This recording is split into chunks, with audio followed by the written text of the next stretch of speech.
Welcome everybody, I'm Santiago Neeland and this is The Divine Within, the invisible connection with God.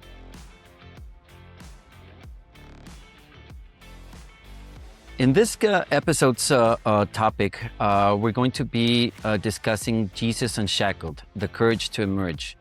And really we're going to dive into who he was, his full life, and try to understand him in all ways possible so we can really get the best out of him. So who was Jesus before religion built institutions around his name?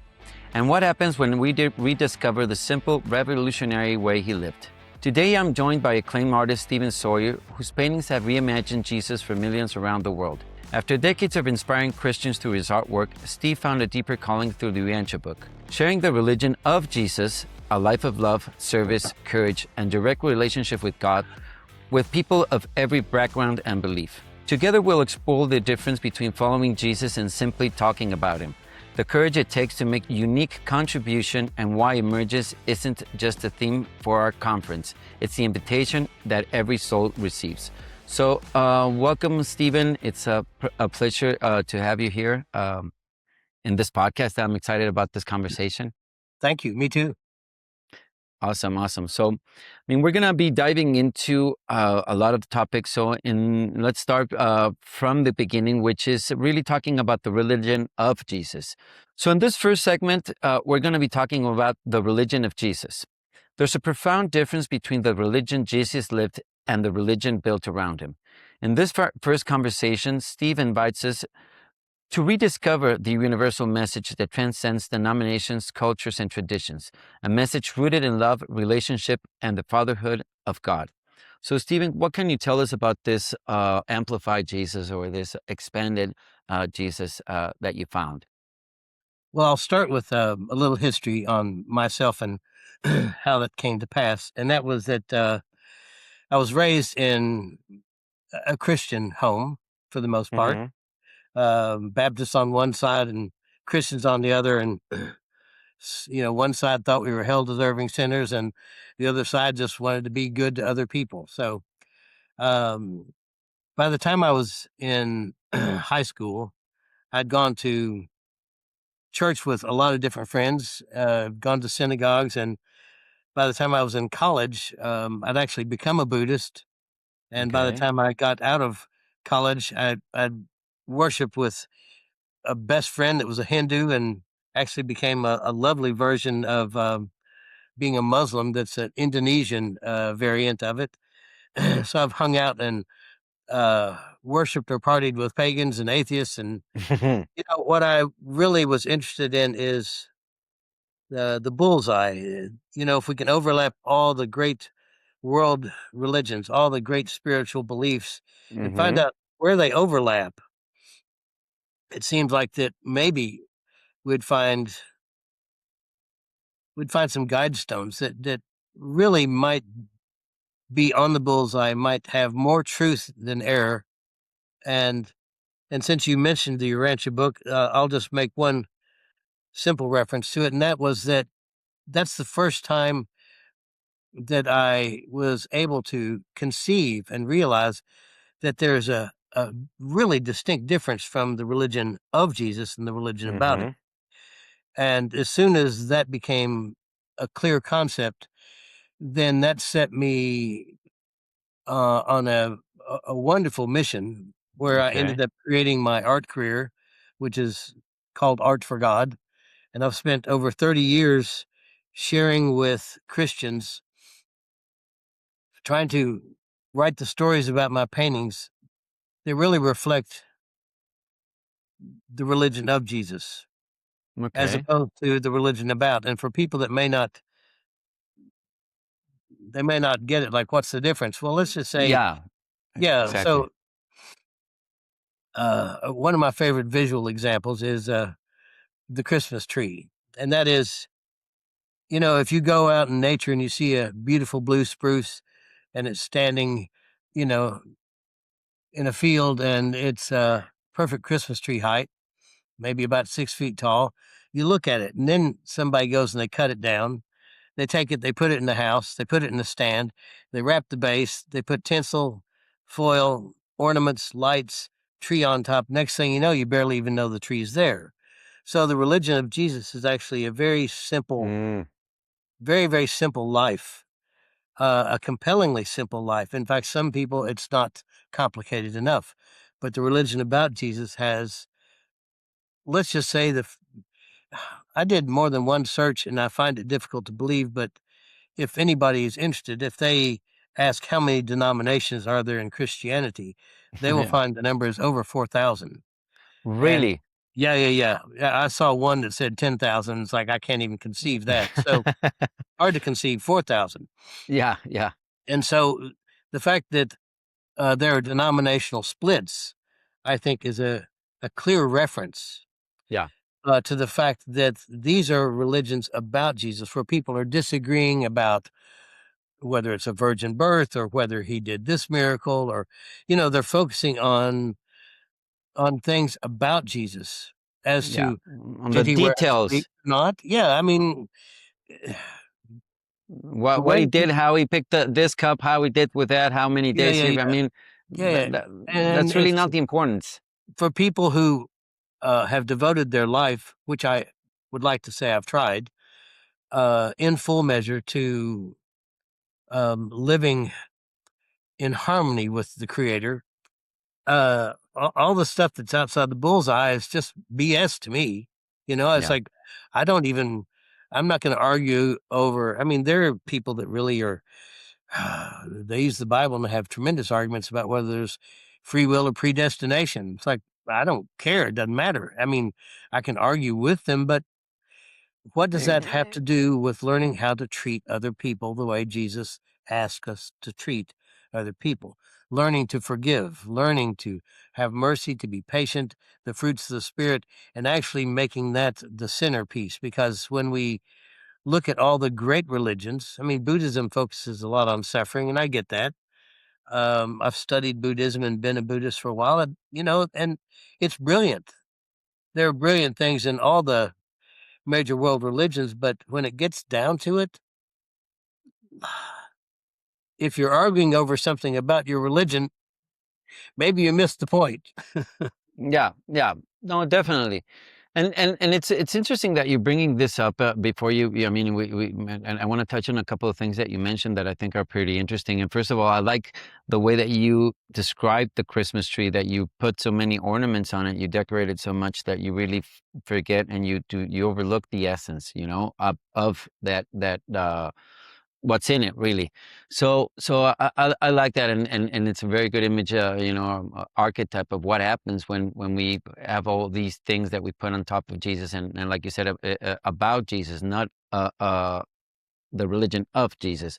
So I also find it very interesting, the many variants, and that's where you see that it's really pointless, to bicker and to have these discussions on certain mundane and really terrestrial things, when really his message was for a life beyond this. So, what can you tell us, and what are the differences?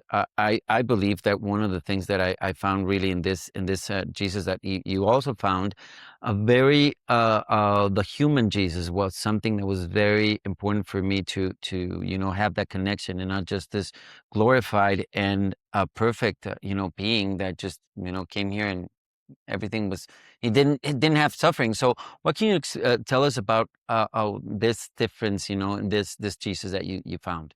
Well, I think the Catholic Church may have been one of the first patrons of the arts.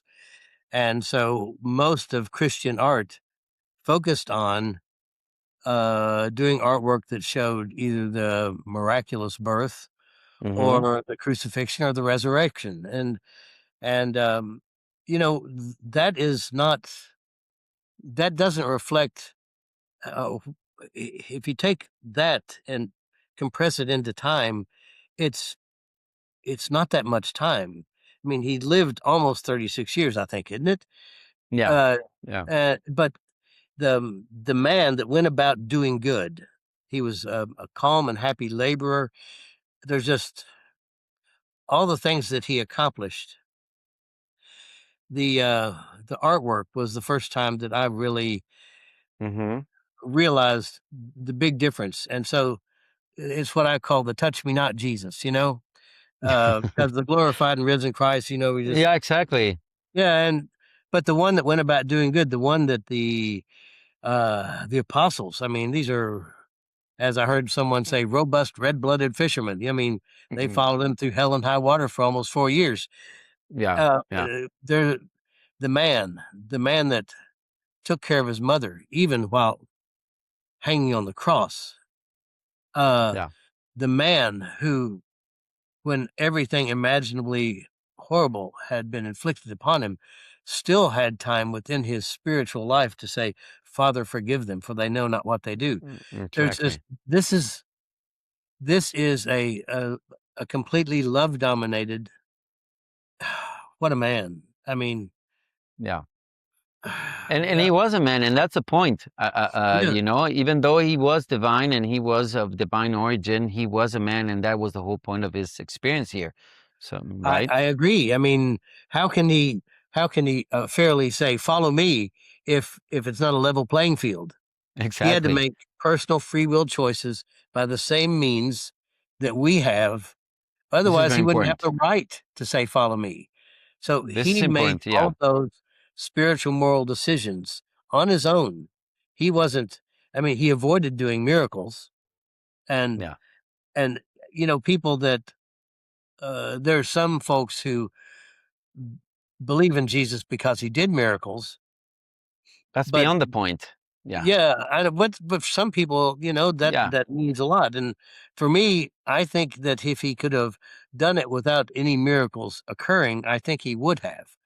Yeah. Uh, Yeah. but the ones that I like are uh, when he did it, like the healing of the guy with the withered hand.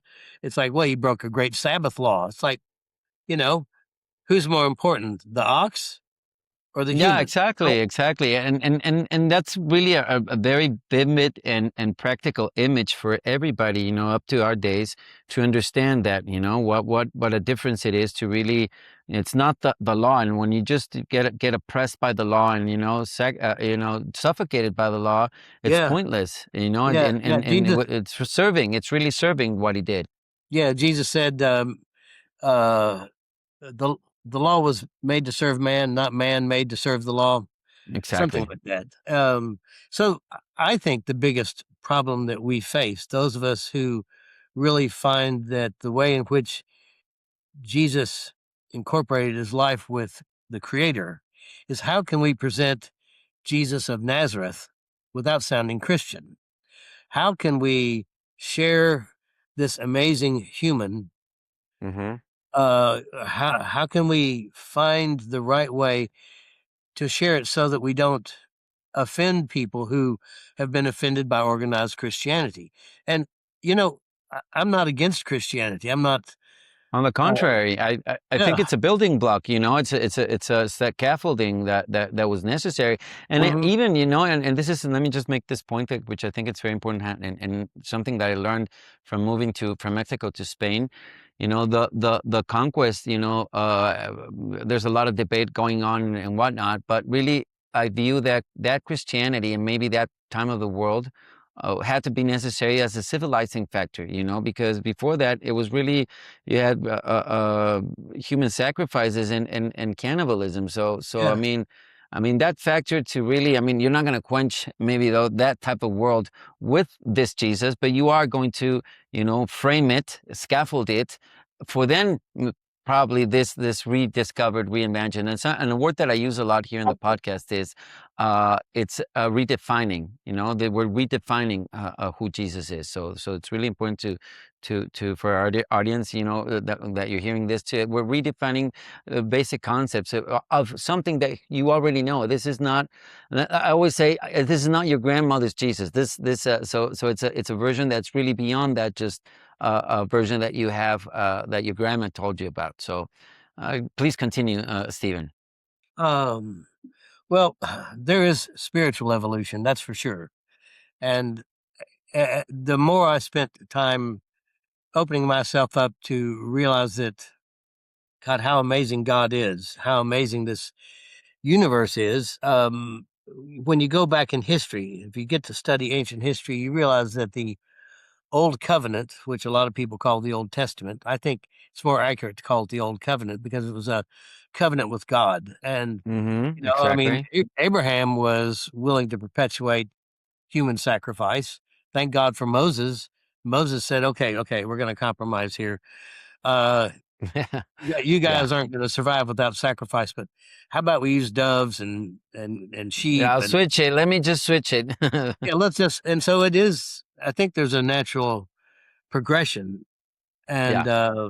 it's unfair for anyone in the 21st century to project our current morality on people who lived thousands of years ago.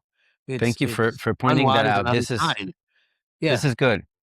Thank you. Um, so yeah, I mean, here we are. I don't know where we will be 100 years from now, but I think if people can learn to appreciate the religion of Jesus, they will find that that carries enough truth that it will survive countless generations into the future.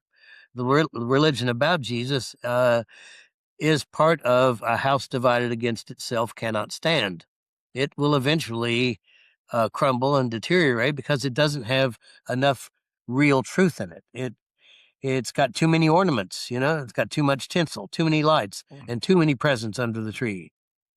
So Yeah, and in the end, I mean, I'm thinking of the this great example, this great example that you're giving us, and yeah, what happens afterwards? When the date happens, and all the commotion is done, you get rid of all the take off all the ornaments, decorations, and throw the you tree have away.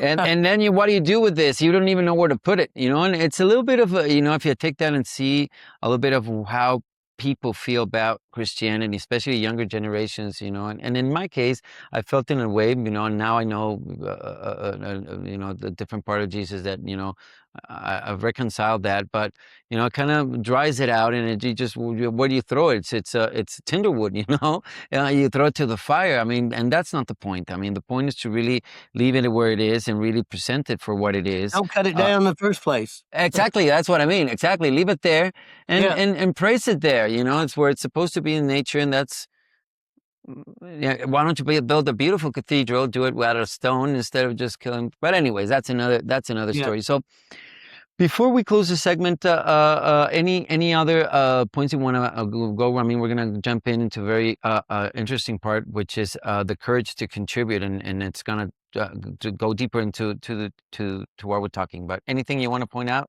Well, I'll let me try. Just spontaneously, let me just say to anyone listening that's even remotely curious, I think if you focus on, I mean, if you really focus, and here's one of the great things about Jesus that we've learned. There's a story that some of us have heard, which there was a fellow that was a fire worshiper, and at a camp meeting, and when Jesus returned, the guy's angry and he's packing his bags. He's getting ready to leave.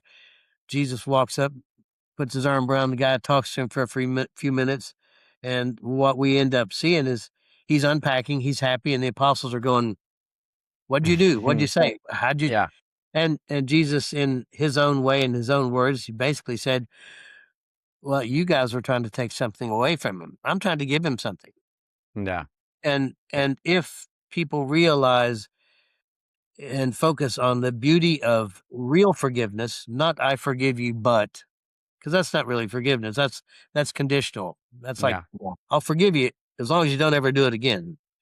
yeah. Real forgiveness, real loving, unselfish service, because service is sacred, and that certainly goes into the conversation we're going to have about making a contribution. So, Thank you. yeah, You all you right. you left everybody with a seat there to follow us in the next segment. So stick around. We're gonna find out. On the Divine Within podcast, we share real conversations to help you find a personal connection with God. My goal is to support your faith, growth, and journey toward discovering the divine within yourself. Join us to deepen your faith and spiritual journey.